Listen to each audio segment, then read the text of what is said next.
নাম বাবাজি সেটা তো বুঝতে পারছি যে মমতা বন্দ্যোপাধ্যায় রাম নাম শুনলে পরেই তেরে যেতেন। এখন সেই রামনবমীতেও ছুটি দিচ্ছেন, এরা তো একটা বিরাট বড় পরিবর্তন। এর আগে তো এই পরিবর্তন আমরা ভাবতে পারিনি কোনো। কিছুক্ষণ পরে তিনি রোড করবেন তাপসের সমর্থনে, কিন্তু যেটা দেখা যাচ্ছে যে মধ্য কলকাতার একাধিক জায়গায় 144 ধারা জারি করা হয়েছে। মোদির রোড শোতে জমায়েত আটকাতেই কি 144 ধারা ছাপ না বলে? দেখুন, নরেন্দ্র মোদী ভারতবর্ষের প্রধানমন্ত্রী তো শুধু নন, বিশ্বের সর্বশ্রেষ্ঠ নেতাদের একজন। 144 ধারা দিয়ে কিছু হবে না। লক্ষাধিক মানুষ এখানে সমাগম হবে।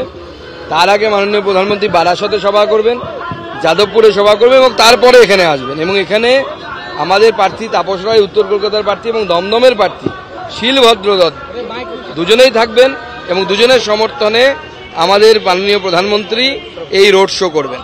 তাতে লক্ষাধিক মানুষের সমাগম হবে। নির্বাচনী সভা থেকে কার্তিক মহারাজ, রামকৃষ্ণ মিশন, বিভিন্ন সন্ন্যাসীদের অপমান করেছেন মমতা বন্দ্যোপাধ্যায়। প্রতিবাদে রাস্তায় নামলেন সাধু সন্তরা। ভোট ব্যাংক বজায় রাখতে এখনো কি ক্ষমা চাইবেন না মুখ্যমন্ত্রী? না, মুখ্যমন্ত্রী তো ভোট ব্যাংকের পলিটিক্স করে। মুখ্যমন্ত্রী তবেই ক্ষমা চাইবেন যেদিন হিন্দু ভোট ব্যাংক বলে কোনো বস্তু হবে। এখনো হয়নি, মানুষ ভোট দিতে শুরু করেছে এবং ঠেলার নাম বাবাজি সেটা তো বুঝতে পারছি যে মমতা বন্দ্যোপাধ্যায় রাম নাম শুনলে পরেই তেরে যেতেন। এখন সেই রামনবমীতেও ছুটি দিচ্ছেন, এরা তো একটা বিরাট বড় পরিবর্তন। এর আগে তো এই পরিবর্তন আমরা ভাবতে পারিনি কোনো। না, মুখ্যমন্ত্রী তার পছন্দের মতো কথা না হলে পরেই সেটাকে মিথ্যে কথা মনে করেন। আদবে উনি গোটা দিন মিথ্যে কথা বলেন এবং ওনাকে মিথ্যাশ্রী দেবো আমরা। অন্য প্রকল্প বন্ধ হয়ে যাবে হয়তো, অন্য নাম হবে হয়তো মুখ্যমন্ত্রীর পরিবর্তন হলে পরে, কিন্তু মিথ্যাশ্রী প্রকল্প বলে একটা প্রকল্প আমরা রাখবো, সেটার ফার্স্ট পুরস্কার ওনাকে দেওয়া হবে। আমি এখনো মঞ্চটা খতিয়ে দেখলাম। আমাদের আজকে 3খানা প্রধানমন্ত্রীর, মাননীয় প্রধানমন্ত্রীর কর্মসূচি আছে। উনি প্রথমে বারাসাতে সভা করবেন, তারপরে যাদবপুরে সভা করবেন, যাদবপুর এবং দক্ষিণ কলকাতাকে নিয়ে, এবং তারপরে বিকেলে এখানে রোড শো আছে মাননীয় প্রধানমন্ত্রী। আপনারা জানেন এই শ্যামবাজার পাঁচমাথার মোড় থেকে সিমলা পর্যন্ত, অর্থাৎ বিবেকানন্দের জন্মস্থান পর্যন্ত মাননীয় প্রধানমন্ত্রী যাবেন। তার আগে যদি ওটি পলিটিক্যাল প্রোগ্রাম নয়, ওই প্রোগ্রামটি মাননীয় প্রধানমন্ত্রী মায়ের বাড়িতে যাবেন। কারণ রামকৃষ্ণ মিশনও মনে করে যে মাননীয় প্রধানমন্ত্রী তাদের ঘরের ছেলে, তো স্বাভাবিকভাবে ঘরের ছেলে তার ব্যক্তিগত মানে যে ইচ্ছে উনি মায়ের বাড়িতে যাবেন। পলিটিক্যাল প্রোগ্রাম এখান থেকে শুরু হবে। কোনোভাবে মঞ্চ তৈরি করতে দিচ্ছে না। আমাদের ইচ্ছে ছিল প্রায় 40খানা মঞ্চ হবে প্রতি 100 মিটার অন্তর অন্তর, এবং তাতে বাংলার সংস্কৃতি, বাংলার কালচারকে তুলে ধরা হবে। শুধু পুলিশের অসহযোগিতার জন্য আমরা মঞ্চ করতে পারিনি, আমরা নিচেই করব। আমাদের আটকাতে পারবে না পুলিশ। মমতা বন্দ্যোপাধ্যায়ের নির্দেশে পুলিশ করছে, আমরা জানি। পুলিশও নিজে মন থেকে চায় না এরকম করতে, হাজারো প্রধানমন্ত্রী তো তারও, কিন্তু মমতা বন্দ্যোপাধ্যায়ের নির্দেশে তাদেরকে করতে হচ্ছে। লক্ষাধিক ভিড় হবে, 2 লক্ষেরও বেশি মানুষ থাকবে কমসে কম। দেখুন, পুলিশের নিরাপত্তা নিয়ে আমরা অতটা চিন্তিত নই, কারণ এসপিজি আছে, তারা নিরাপত্তাটা দেখছে, তারা পুলিশকে নির্দেশ দিচ্ছে। মাননীয় প্রধানমন্ত্রী আসছে, তার তো নিরাপত্তা দিতে হবে, কিন্তু যে ধরনের মাননীয় প্রধানমন্ত্রীর প্রোগ্রামে যে ধরনের সহযোগিতা প্রয়োজন, সেই ধরনের সহযোগিতা কিন্তু আমরা পশ্চিমবঙ্গ পুলিশের কাছ থেকে পাচ্ছি না। কিছুক্ষণ পরে তিনি রোড শো করবেন তাপসের সমর্থনে, কিন্তু যেটা দেখা যাচ্ছে যে মধ্য কলকাতার একাধিক জায়গায় 144 ধারা জারি করা হয়েছে। মোদির রোড শোতে জমায়েত আটকাতেই কি 144 ধারা ছাপ না বলে? দেখুন, নরেন্দ্র মোদী ভারতবর্ষের প্রধানমন্ত্রী তো শুধু নন, বিশ্বের সর্বশ্রেষ্ঠ নেতাদের একজন। 144 ধারা দিয়ে কিছু হবে না। লক্ষাধিক মানুষ এখানে সমাগম হবে।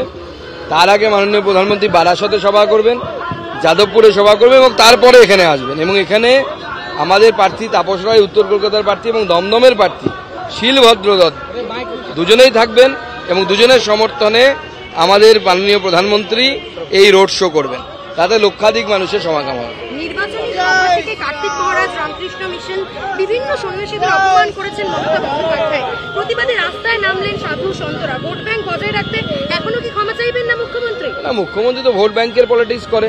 মুখ্যমন্ত্রী তবেই ক্ষমা চাইবেন যেদিন হিন্দু ভোট ব্যাংক বলে কোনো বস্তু হবে। এখনো হয়নি, মানুষ ভোট দিতে শুরু করেছে এবং ঠেলার নাম বাবাজি সেটা তো বুঝতে পারছি যে মমতা বন্দ্যোপাধ্যায় রাম নাম শুনলে পরেই তেরে যেতেন।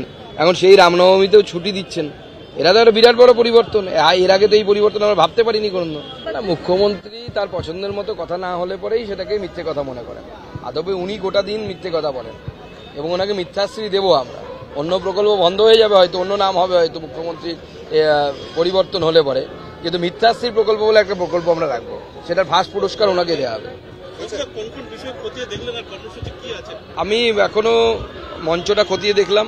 আমাদের আজকে তিনখানা প্রধানমন্ত্রীর মাননীয় প্রধানমন্ত্রীর কর্মসূচি আছে।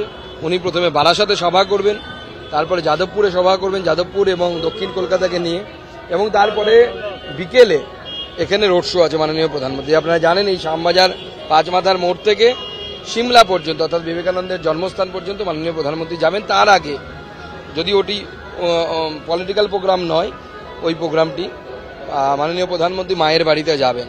কারণ রামকৃষ্ণ মিশনও মনে করে যে মাননীয় প্রধানমন্ত্রী তাদের ঘরের ছেলে, তো স্বাভাবিকভাবে ঘরের ছেলে তার ব্যক্তিগত মানে যে ইচ্ছে উনি মায়ের বাড়িতে যাবেন।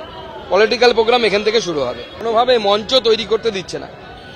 আমাদের ইচ্ছে ছিল প্রায় 40খানা মঞ্চ হবে প্রতি 100 মিটার অন্তর অন্তর, এবং তাতে বাংলার সংস্কৃতি, বাংলার কালচারকে তুলে ধরা হবে। শুধু পুলিশের অসহযোগিতার জন্য আমরা মঞ্চ করতে পারিনি, আমরা নিচেই করব। আমাদের আটকাতে পারবে না পুলিশ। মমতা বন্দ্যোপাধ্যায়ের নির্দেশে পুলিশ করছে, আমরা জানি। পুলিশও নিজে মন থেকে চায় না এরকম করতে, হাজারো প্রধানমন্ত্রী তো তারও, কিন্তু মমতা বন্দ্যোপাধ্যায়ের নির্দেশে তাদেরকে করতে হচ্ছে। লক্ষাধিক ভিড় হবে, 2 লক্ষেরও বেশি মানুষ থাকবে কমসে কম।